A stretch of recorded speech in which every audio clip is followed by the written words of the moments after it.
Pinoy Facts and Trivias, where we talk about interesting and entertaining truths about the Filipinos and the Philippines. And for tonight, let's talk about the common egg. Yes, that common egg that you buy in the supermarket. Yes, the egg. Once you crack the shell, out pops the egg white and the egg yolk. The egg yolk, which is colored yellow, right? Yes, the egg yolk inside the egg is yellow in color, but did you know that in the Philippines we don't call it yellow or dilaw, but instead Filipinos call the egg yolk part as pula ng itlog, or call the egg yolk part as red. Now, why do Filipinos call the egg yolk part as red or pula instead of dilaw or yellow? Well, the answer is this.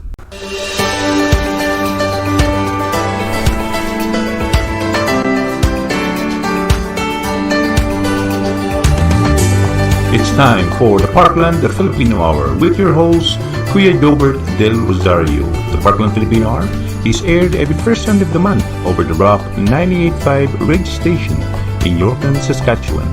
Here again is your host, Kuya Gilbert Del Rosario. Once you crack the shell, out pops the egg white and the egg yolk. The egg yolk, which is colored yellow, right? Yes, the egg yolk inside the egg is yellow in color, but did you know that in the Philippines we don't call it yellow or dilaw, but instead Filipinos call the egg yolk part as pula ng itlog, or call the egg yolk part as red? Now, why do Filipinos call the egg yolk part as red or pula instead of dilaw or yellow? Well, the answer is this. Well, first, the color of the egg yolk depends on the chicken's diet. And what I mean by that? A yellow egg yolk simply means that the chicken where it came from was fed with commercial poultry feeds rich in yellow pigments. Normally, the more carotenoids the hen eats, the darker the yolk.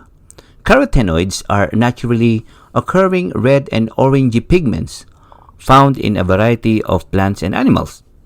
Now, change what the chicken eats and you'll end up with egg yolks with deeper colors, varying from orangey to a bit red. Therefore, contrary to popular belief, red egg yolks does exist. Egg yolks with such deeper color may not be widely available now, but they were the norm before the 20th century. Remember, commercial chicken feeds would not enter the market not until 1910.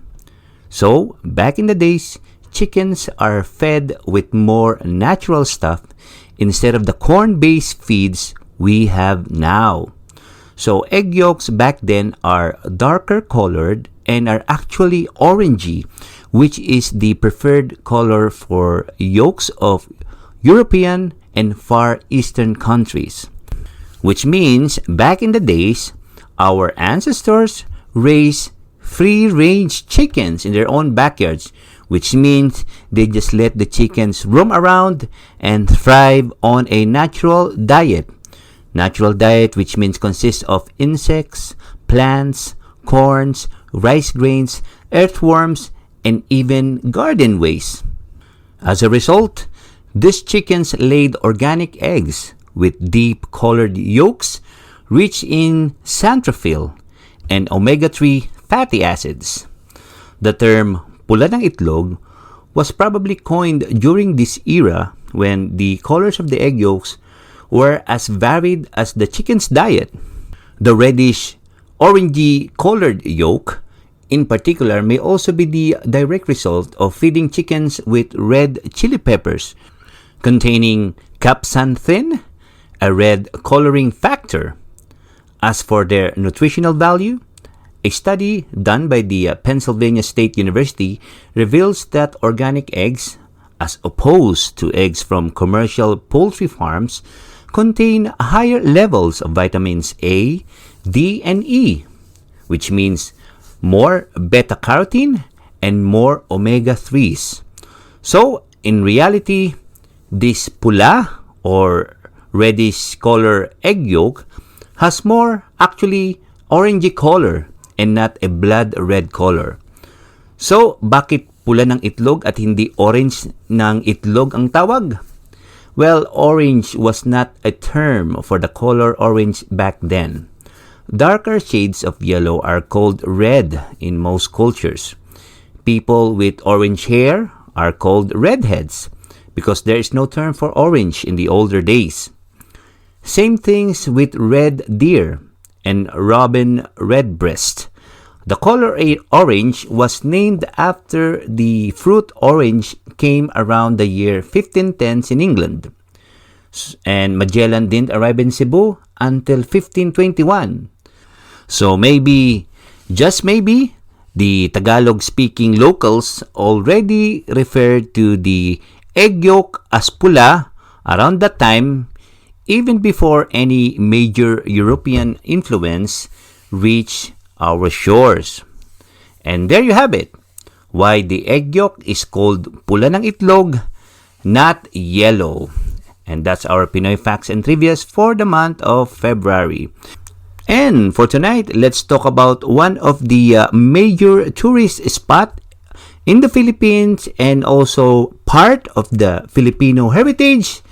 That is the Mount Mayon or the Mayon Volcano. Let's talk about 5 magnificent facts about the Mayon Volcano. If you are planning to visit the Philippines, do check out the Mount Mayon, which is located in the city of Legazpi in the province of Albay. For the longest time, Mount Mayon has been the Philippine counterpart of Japan's Mount Fuji. Just like the Mount Fuji, it also exudes a panoramic beauty that attracts a myriad of tourists from around the globe. The Mount Mayon, widely known for its symmetrical, perfect cone shape, is an active volcano which stood at a height of 8,000 feet and is the main landmark of Albay province and one of the country's major tourist spots. Mayon Volcano is part of the Pacific Ring of Fire and is regularly monitored by the PHIVOLCS or the Philippine Institute of Volcanology and Seismology. But beyond the usual facts and figures about the Mayon Volcano, there are also interesting stories that have made this landmark even more endearing. So, here are the 5 most common facts you should know about the Philippines' perfect cone or the Mayon Volcano. Number 1, the Mayon Volcano's worst eruption happened on 1814, particularly February the 1st of 1814. This has been the most destructive recorded eruption of Mayon Volcano. Lava flowed and the volcano released dark ashes which bombarded the small town of nearby Cagsawa and buried it. Trees and plantation got burned and rivers were certainly damaged. Proximate areas were also devastated by the eruption. And in the town of Cagsawa, about 1,200 locals perished in what is considered to be the most lethal eruption in Mount Mayon's history, according to PHIVOLCS.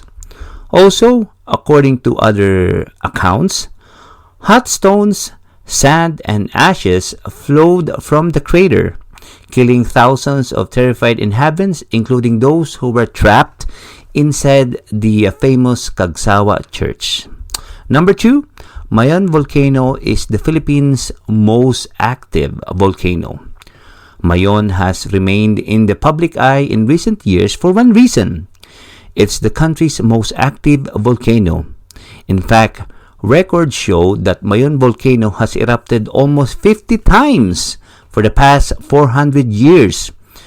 The first eruption ever recorded took place on the year 1616 and was chronicled by Dutch explorer Joris van Spilbergen. And going to number 3, Mayon Volcano's longest eruption lasted for 7 days. This happened in the 23rd of June, 1897. It was Mount Mayon's longest uninterrupted volcanic eruption wherein molten lava flowed and fire which rained for 7 days. Lava once again flowed down to the civilization 11 kilometers eastward, and the village of Bakakay was buried 15 meters beneath the lava. In Santo Domingo, 100 people were killed by steam and falling debris or hot rocks. Other villages like San Roque, Santa Misericordia, and Santo Niño became death traps. Ash was carried in black clouds as far as 160 kilometers from the catastrophic event, which killed more than 400 people around that time. Okay, moving on to number 4. Legend has it that the nearby Cagsawa Church was once home to snakes. After surviving the deadly 1814 eruption and other various earthquakes around the time, the Cagsawa Church has stood as a grim reminder of Mount Mayon's destructive nature.